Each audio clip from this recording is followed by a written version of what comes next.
বাংলাদেশে ছোটখাটো বিষয় শিখতে কর্মকর্তাদের বিদেশ সফর নতুন কোনো ঘটনা নয়। এর আগেও আমরা দেখেছি কর্মকর্তারা পুকুর কাটা, খিচুড়ি রান্না শেখা বা বাজার করা শেখার জন্য বিদেশ ভ্রমণে গেছেন।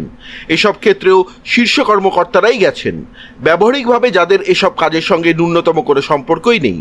তবে এবার এতে কিছুটা বাঁধা পড়েছে। 5 জন কর্মকর্তা সহ মশা মারা শিখতে যুক্তরাষ্ট্রের ফ্লোরিডায় যেতে চেয়েছিলেন চট্টগ্রাম সিটি কর্পোরেশনের মেয়র শাহাদাত চৌধুরী।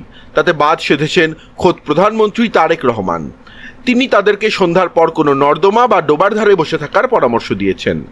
তার মতে মশার নিরাপদ এসব আশ্রয়ের পাশে 30 মিনিট সময় কাটালেই মাথায় মশা মারার অনেক উদ্ভাবনী আইডিয়া আসবে।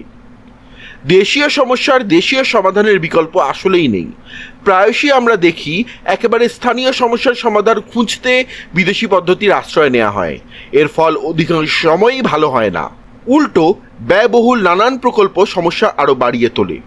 সেই হিসাবে এই নর্দমা সমাধান হতে পারে বহু প্রশ্নের উত্তর।